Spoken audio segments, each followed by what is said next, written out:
The Armageddon factor is an urgent wake-up call for all Canadians who believe our governments are immune to religious persuasion, at least according to its author. Marcy MacDonald says our political institutions are being influenced by voices from the church. Yet Canada is multicultural and denominational, and over 16% of Canadians claim no religious affiliation at all. Are our elected representatives being swayed by pressure from religious groups? If so, how much political power do those groups now have? How much influence should religion have in any democratic government? And with us now, the author of The Armageddon Factor herself, Marcy MacDonald. Plus, we get an Alberta focus from Irving Hexman, Professor of Nature of Religion at the University of Calgary, and Jim Blake, National Chairman of Concerned Christians Canada. Welcome to Alberta Primetime, everyone. Thank you. Thank you. Marcy, I'd like to start with you. The Armageddon Factor is the first book to chart the rise in Christian nationalism, as you call it, the religious right in politics. A foreboding title on the cover, some controversial claims inside. Give us your overview. Well, in fact, it's not meant to be a thesis. I don't have an axe to grind. It's not a polemic. What I merely want to do is a job of reportage to describe a growing movement that we've seen burgeon over 3 decades in the United States, and most Canadians are not aware of here in Canada. There were a few voices that were raised during the same-sex marriage debate, but mainstream media and the public, by and large, believe that those voices have retreated, except on issues such as abortion when they, in the last few weeks, hit the headlines. What I was trying to describe was how conservative Christians, particularly, felt that their voices were not being heard after the legislative defeat on same-sex marriage. Instead of retreating from the public square, they realized they needed to make arrangements for a long-term presence in the political debate. They set down organizational roots. There are a half-dozen youth groups, lobbies, think tanks now in Ottawa, well-funded, sophisticated strategies led by people with very good connections to this government. And their arrival on the scene has coincided with the advent of Stephen Harper in power, and he has a particular strategy he enunciated to welcome religious and social conservatives into the political debate and to broaden the base of the Conservative Party this way. However, I'm not saying it's a bad thing. I'm just saying we don't know about it. Irving, I'm wondering what you might say about this. A really good article by Don Martin in CanWest newspapers recently mentioned that Stephen Harper, and there's lots of other conservative and Christian MPs and MLAs, but Harper in particular, his survival instincts in politics too strong to think that he could remake the country in a fundamentalist image. So is Marcy on the right track here, or do you think maybe it's a sexy way to sell a book?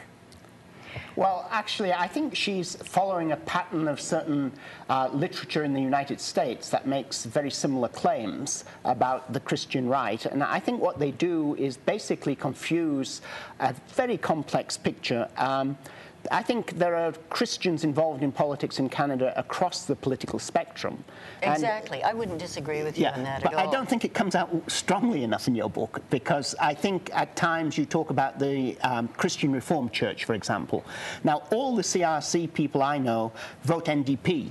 And, you know, this is the sort of thing which I don't think comes through clearly enough. Well, Marcy, certainly the Reformed people I know in the Niagara Peninsula are some of the most militant conservatives I know. So Marcy, there is a broad spectrum. before I let you go too much further with that, I just want to bring in our third guest here for a quick moment, Jim Blake, Chairman with Concerned Christians Canada. Jim, your organization states right on its website that you are politically active and participate in the lobbying of all 3 levels of government for Christian and traditional family values. How do you feel about this book? Perhaps you're going to tell us Marcy's right. Well, I guess what I would say is that from a superficial, quick look at what she's written, what I'd say is that there's a little bit of fear-mongering in there, trying to bring some anti-American sentiment on the political scene here, and specifically foisting that against the Christian people who are involved in politics in Canada. And maybe it's not intentional, but it certainly comes across that way. I would say that Christians have been in politics ever since this nation was founded. In fact, it's seen in our Charter of Rights and Freedoms, whereas we recognize the supremacy of God and the rule of law.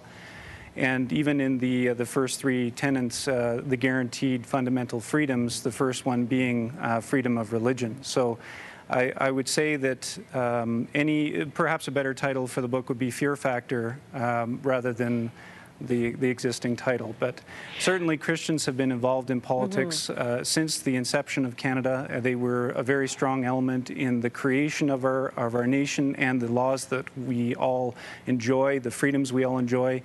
And to vilify Christians and somehow segment them out and say, well, Christians shouldn't be involved in politics, I dare say that if somebody came out with a book suggesting that Jews shouldn't be involved in politics, or Muslims shouldn't be involved in politics, or any other specific group, that it would probably not be looked upon very favorably by a number of groups, not just those specifically singled out groups. Marcy, so, how do you with respond respect, to that? well, I didn't want to interrupt, but it's such a specious claim, but it's very telling that Jim actually admits he didn't read the book. So the worst criticisms and the worst mischaracterizations of the book come from people who haven't read it. I actually have not ever wanted to dispense my opinion in journalism. I pride myself as a reporter for bringing forth facts. What I think conservative Christians have been telling me for the last 4 years is we aren't covered by the mainstream media. We can't get our voices heard. We've been sidelined in this secular Canada, and religion has been privatized. I am not saying in this book that it's bad to have religion discussed openly. In fact, I think it's a necessary development. Preston Manning would say the same thing. I'm saying when a party uses religion and moral issues as a wedge, as an electoral party-building strategy, and some Christian organizations are fostered and others are not because perhaps they're not conservative enough, you are in danger of polarizing the country, of polarizing faiths. We've seen where that leads in the United States, and it's not a pretty picture. Let's get your opinion on that. Should religion play any role at all, small or larger, in Alberta Canadian politics? Well, before I answer that, let's just look for a minute at one of the things Marcia is saying. And she made the point that people aren't taking religion seriously enough, if I understand her correctly, and that religion plays a role that has been not observed by reporters, that reporters really haven't taken religion seriously, and therefore this has crept up on everyone and taken them by surprise. I think she's got a point there, but I think it also applies to her book, because I think the problem with, and I have read the book, the problem with the book is that I think she puts things together that really don't belong together, and that she and most other writers, like various critics in America, don't really understand the phenomena they're dealing with, because the Christians are far more divided than people think. Okay. And now, to say whether Christians should be involved in politics, I would say that if you look at the two defining moments of the late 20th century, and these aren't in Canada, but if you look at these moments, the fall of the Berlin Wall and the abolition of apartheid, it was Christians that played a key role in both issues. It was demonstrations from the Nicholas Church in Leipzig that led to the fall of the Berlin Wall. This is well documented. And if we can extrapolate, those are great examples. So when we come back in a moment, we want to ask all of our panelists to give us more specifics, just as Professor Hexam has, but about Alberta. Does religion play a role in our issues in this politics, in this province, rather?